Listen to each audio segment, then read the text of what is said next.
What's up? Thanks for cruising by. I'm Brook and welcome to The Cap, the real center for sports that always keeps you in the conversation. Today it's all about overtime, mariachi bands in Chicago, and Snoop's ready to drop some new bars. Happy Friday, May 6th. Time to get capped. Let's go.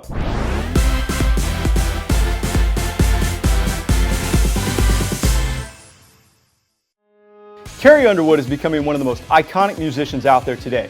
She rose to superstardom on the Fox show American Idol, and then she moved straight to Nashville, Tennessee, the home of country music, where she's become a pretty famous face. But last night, she wasn't even the most famous face in her own home. That's right, that title went to her husband Mike Fisher, centerman for the Nashville Predator hockey team. The Predators went to triple overtime with the Sharks last night in a 112-minute game. That's the longest game the Predators have ever seen. And Fisher was the hometown hero and scored the winning goal.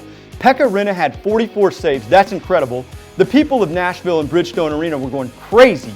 Maybe it's becoming a hockey town. Carrie's completely blown away, and now the series is tied 2-2, headed back to the Shark Tank for Game 5. Let's keep it on the ice and head over to St. Louis. After the Blues tattooed the Stars in Game 3, Dallas found its North Star in Cody Aiken, who scored the game-winning goal to help tie up the series as it heads back to Dallas.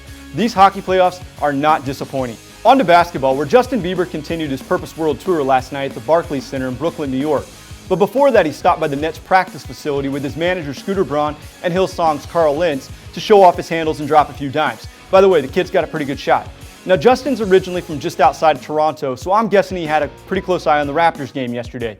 The Raptors went into overtime with the Heat, and they did win, but it was a terribly sloppy game. DeMar DeRozan and Kyle Lowry continued to struggle. DeMar Carroll stepped it up. Now, the series is tied 1-1. It's going back to Dwayne Wade's house in Miami, and I think this thing could go any direction. On the diamond, I hope everyone had a great Cinco de Mayo yesterday. I mean, I know Joe Madden and the Chicago Cubs did, because he either knew he was playing one of the toughest 4-game series of the season, or he just didn't want to miss a holiday. Because Joe brought in a mariachi band into the clubhouse to loosen the guys up before the game. Listen, it must have worked. Chris Bryant hit a ball so good it disappeared in the outfield like Alice in Wonderland, and Ben Zobrist had 4 RBIs. The Cubs took the first game. They've got 3 left to play. I love Joe Madden, and I love Chicago. And in entertainment capital, what better way to end this week than a little Snoop Doggy Dogg, the D-O-double-G? Well, I hear Snoop might have some new lyrics coming out soon, and they may go down a little something like this.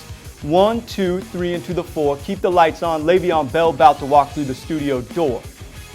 Wait, what? Le'Veon Bell of the Pittsburgh Steelers? Yeah, that's right. Snoop is a massive football fan. He's a super fan of the Pittsburgh Steelers, and side note, he coached his son in Little League growing up. Well, Le'Veon just suffered season-ending injuries, and rapping is said to be his new therapy. He wants to do a hip-hop collab, and he's reached out to Snoop. Snoop says, yeah, you get that love. You a Pittsburgh Steeler. We can go into the studio together, collab, drop some bars, but on one condition. You get your legs right for football. I think the Steel City would agree with you, Snoop, and man, you are cool. That's it for us today. I'm Brook and you've just been capped.